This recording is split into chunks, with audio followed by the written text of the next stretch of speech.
So we're 2.5 days out from Wuthering Waves drop, and I couldn't be more excited for the game, even after the English live stream. And even though it was one of the first dev streams that I've actually snoozed through and closed out of, there was still a lot of cool stuff in it. Enough cool stuff to keep me entertained and engaged until the game drops. Now, I haven't played many other gacha games before. The only other game that I've played is Honkai Star Rail, and I've kind of touched into Punishing Gray Raven. But this game is going to be a whole new beast for me. And I remember when I first picked up Honkai Star Rail, there was a huge learning curve, at least to learn all the terminologies. So what I ended up doing is I went through Prydwen's guides and articles to try and draw parallels between Honkai Star Rail and Wuthering Waves, just so all the new terminology doesn't pull me for a loop. Because let's be honest, 90% of terminology is going to be a new name for the same old. So I wanted to share what I saw and what I went through, and hopefully that might even help you. Let's go right into it. I'm just going to go through 3 articles here: Beginner's Guide, the Beginner's Events and Rewards, and the Gacha System. I'm going to start here with the Beginner's Guide. Right off the bat, you'll be told right here that this is an open world that's similar to Genshin Impact. So if you played Genshin Impact before, you'll have a good idea of what the game is designed as. If you played Punishing Gray Raven before, then you'll have a good idea of how the combat is situated. You'll have your PC requirements, which, by the way, I'm super hyped that Mac is getting support. If Mac is getting support anytime soon, this will definitely be my main game. Then we'll jump into exploration here. Again, if you played Genshin Impact, you'll see a lot of similarities here, or even in the open world of Honkai Star Rail.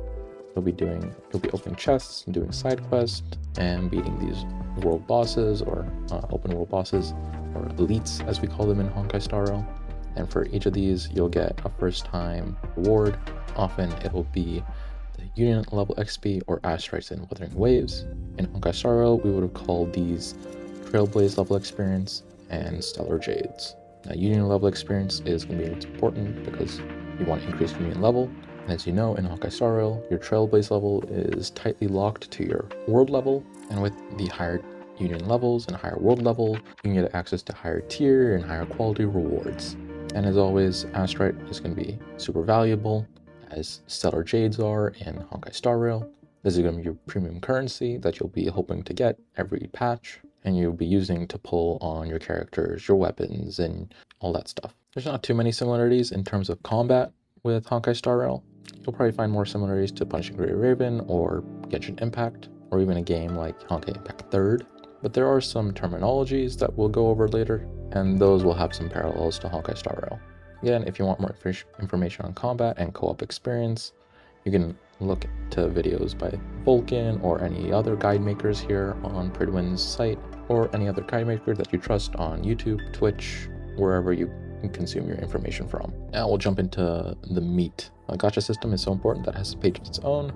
We're going to just jump over to the gacha system page. There's a lot of places we can start by explaining the gacha system, but we'll start with how Prydwen starts it here. The convenes. These are going to be your gacha banners.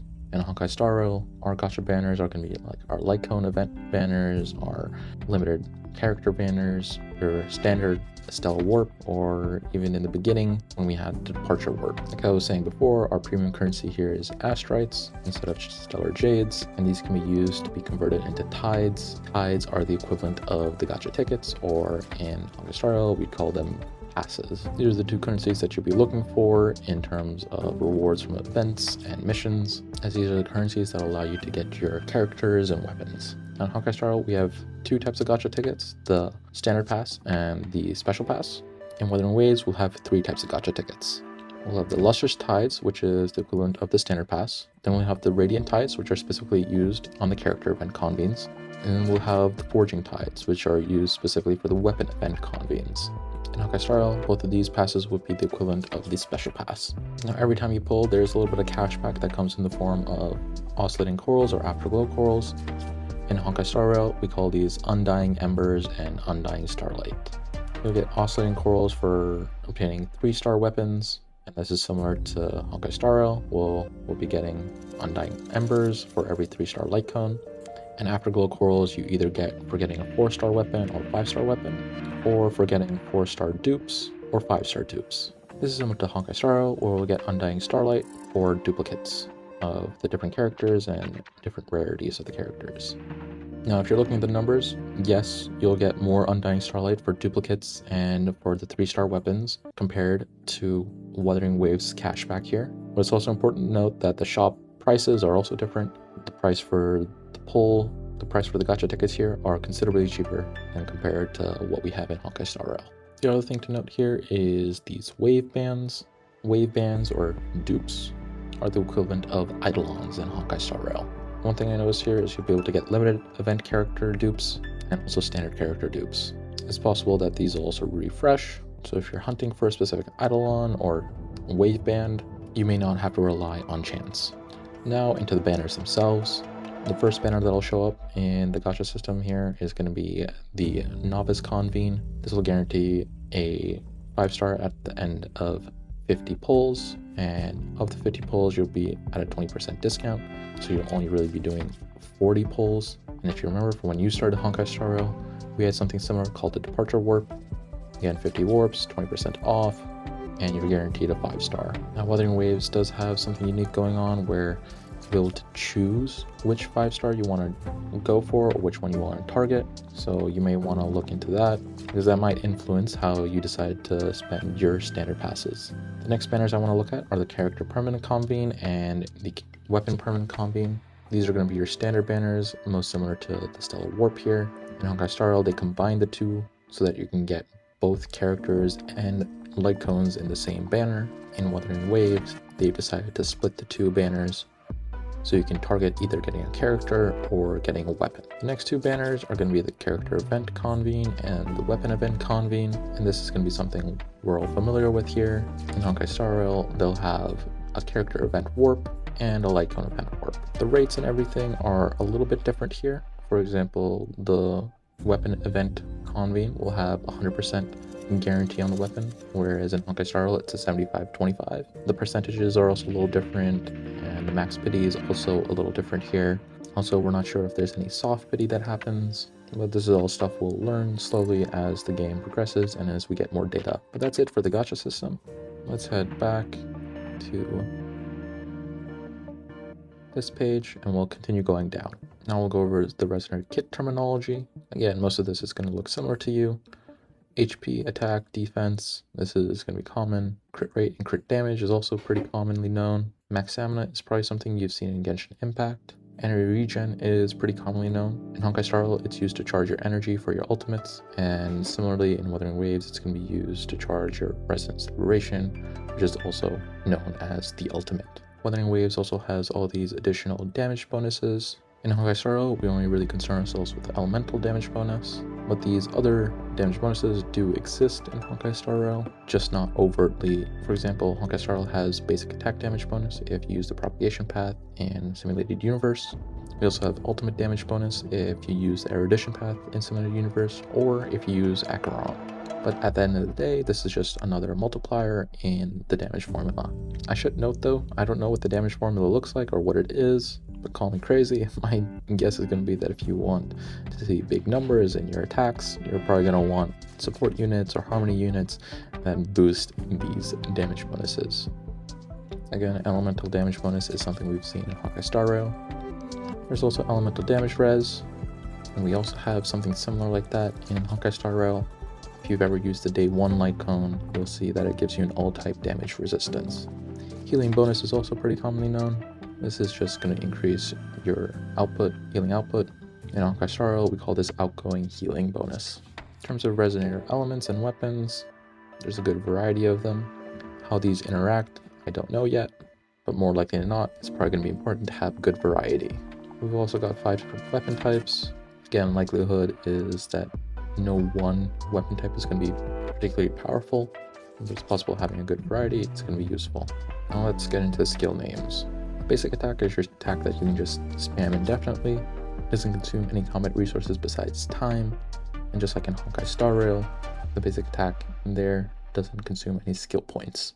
Well, unless your name is Lune or Qingxue. Your resonance skill is something you're going to be using a little bit more frugally or situationally, as it'll be on a cooldown. Just like in Honkai Star Rail, you can't be spamming your skills, and there will probably be some skill downtime. Your Resonance Liberation, as I said before, is your ultimate, and energy for this ultimate can be recharged through either energy regeneration substats or through combat actions. Honkai Star Rail, you can generate energy by killing or by being hit, and in Wuthering Waves, you can generate energy by dealing damage or by triggering the extreme evasion. The Forte Circuit and outro and intro skills don't have a clear parallel to anything in Honkai Star Rail. The Forte Circuit is an ability that's unique to every Resonator. If I was forced to make a comparison, I would compare it to the Ascension upgrades that you find in the trace sheets for each character. In the Wuthering Waves, you use a Forte Circuit skill by consuming a gauge that you'll find above your health bar, and activating at the right time, with the right abilities, can give you a little boost in damage or support. The reason I say this is similar to the Ascension upgrades and your trace sheets for in Honkai Star Rail is because something like Acheron, where her Ascension upgrade allows her to give herself a damage bonus depending on the number of Nihility characters on the field, or Sparkle is able to give an attack bonus based on the number of Quantum characters on the field, are unique abilities reserved for them. Just the difference is their uptime is going to be 100%. Whereas in Wuthering Waves, it'll be more situational. The outro and intro skills are abilities that will show up when you're switching a Resonator in or out of the battlefield, but it's not like you can just spam this ability. There'll be a concerted energy gauge that you'll need to fill. Once this gauge is filled, you can then activate the abilities by switching out of the character on the field. If I was to make a parallel in this scenario, I'd say it's similar to the techniques you use before engaging in a battle. These are techniques that will have buffs or attack the enemies, but it's not something that will be permanent throughout the battle. It will just be there for the beginning 1 to 2, 3 turns maybe. In Wuthering Waves, instead of just having the intro and outro skill be available to you at the beginning of the battle, you'll be able to manage it and trigger it anytime within the battle itself. It's just adding another layer of complexity in this game. The next page we're going to go into is the Resonator progression. Here we can increase Resonator levels, Resonator Fortes, the Resonance chain. You can also equip weapons and echoes. Direct comparisons to this in Honkai Star Rail are going to be character levels, character traces, character eidolons, and then their light cone and their relics. In this game, characters can level up to 90 instead of the 80 in Honkai Star Rail, but again, this will be something that's limited by your account level, your union level. So again, if you're trying to get to end game quickly, make sure you're increasing your union level. Your fortes, like I said before, are your traces. You'll have trace upgrades for your basic attack, resonance skill, your forte circuit, your resonance duration, and then your intro or outro skill. The resonance chain is the same page as the eidolon page, while the actual eidolons themselves are called wave bands here. The weapons are the equivalent of light cones. The echoes are going to be analogous to the relics in Honkai Star Rail, but the echo system on Wuthering Waves has a lot more functionality than the relic system in Honkai Star Rail. Definitely play through the tutorials or watch guide videos to try and understand what the heck is happening with the echo system. If you want more help, you can go to Prydwen itself. They'll have different pages on the echo system, echo sets, and echo stats if you want to view that. You can collect echoes by defeating world elites or just defeating enemies in the world. In Honkai Star Rail, you'd have to get relics through chests or by farming the Caverns of Corrosion. The other important thing to note here are, again, your union level and soul phase. This is again going to be analogous to your Trailblaze level and Equilibrium level. Raising your union level will let you ascend to higher soul phases, and at higher soul phases, enemy difficulties will increase and also allow you to get better rewards. The next thing we should go over is wave plates. The wave plate is the stamina system in Wuthering Waves. This is going to be analogous to your Trailblaze power. In Wuthering Waves, you can use something called a crystal solvent to regenerate 60 wave plate. This is going to be similar to in Honkai Star Rail, where you use 1 fuel to regenerate 60 Trailblaze power. Quests are all going to be the same here, or similar enough, where you'll be able to understand what's going on. Drifting inscriptions is something that has no clear analogy to Honkai Star Rail.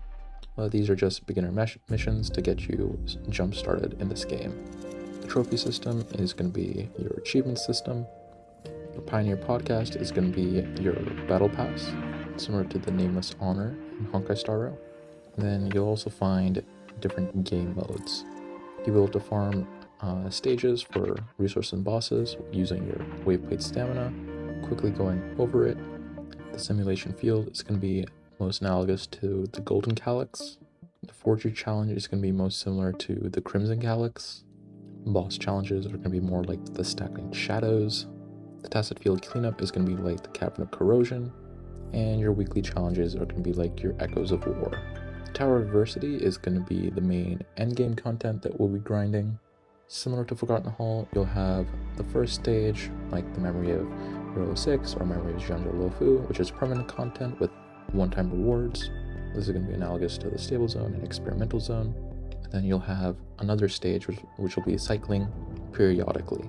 In Honkai Star Rail, that's called Memory of Chaos. And in Wuthering Waves, this will be called the Hazard Zone. There's another term that's introduced here called Vigor. There's no analogy to this in Honkai Star Rail, but it basically limits the number of times you can use your character in each level. Definitely read up on it so you can understand, because this is definitely a very important mechanic to the game. The last thing we're going to go over here is the Depths of Illusion Realm, which is going to be like a simulated universe. This is a roguelike game mode, and it's something where you'll be periodically earning astrites and other upgrade materials as you complete the levels. That's it on the beginner's guys page. The last page I want to go through is the beginner events. Here you'll see the pre-registration events. Again, we've gone over most of these already. Your lustrous, which are your standard banner passes, your shell credits, which are going to be like your in-game currency. So in Honkai Star Rail, it's called the credits. These advanced resonance potions, which are like the books and papers used to increase character XP, your astrites, which are your premium currency, the sigil, which I'm not quite sure exactly what it is, and then also a weapon selector box, which is pretty self-explanatory, but think of it like a character selector in Honkai Star Rail. Here you'll see the choices for the weapon selector box. You can read through it and watch other guides to see if you want to min-max it to find out what you need. The Gift of Thawing Frost is somewhat similar to the Gift of Odyssey, where it'll reward you for logging in for 7 days, although in Honkai Star Rail, you'll get 10 limited passes. In Wuthering Waves, they're giving you 4 standard passes, 4 limited passes, and then 1 character. Now that's also a difference here. Wuthering Waves is giving a character here. Should note, it's also unsure if Wuthering Waves will keep giving a Gift of Thawing Frost for every patch, like Honkai Star Rail does with Gift of Odyssey. Next thing I'm going to look at here is the Awakening Journey, and this is an event which rewards you as you increase your union level. In Honkai Star Rail, this is equivalent to the Trailblazing Will event that we had early on in the game, where every time you increase your Trailblaze level to a certain milestone, you get passes and limited currency. In Wuthering Waves, it's a similar story here, where we're getting standard passes, limited currency. We're also getting items to refill stamina and a weapon box. Again, you can read up on all the weapons that are available. You can min-max them and choose the one that you need the most. Rumbling Hollows is just referencing the Tower of Adversity. I would say this is most analogous to how we got a free Qing Shui or Lynx by clearing certain levels of Forgotten Hall. In this case, we're getting a free Yuan Wu after clearing the Stable Zone and Experimental Zone of the Tower of Adversity. Last thing to go over here is the Rumbling Hollows, which is just showing you the beginner missions, just so you have a place to track them all. But that's going to be all. Hopefully this helps you understand or wrap your head around what's going on in this game. Feel free to share any other analogies that you found, and hopefully we can hit the ground running when the game launches. I'll see you later, Rovers.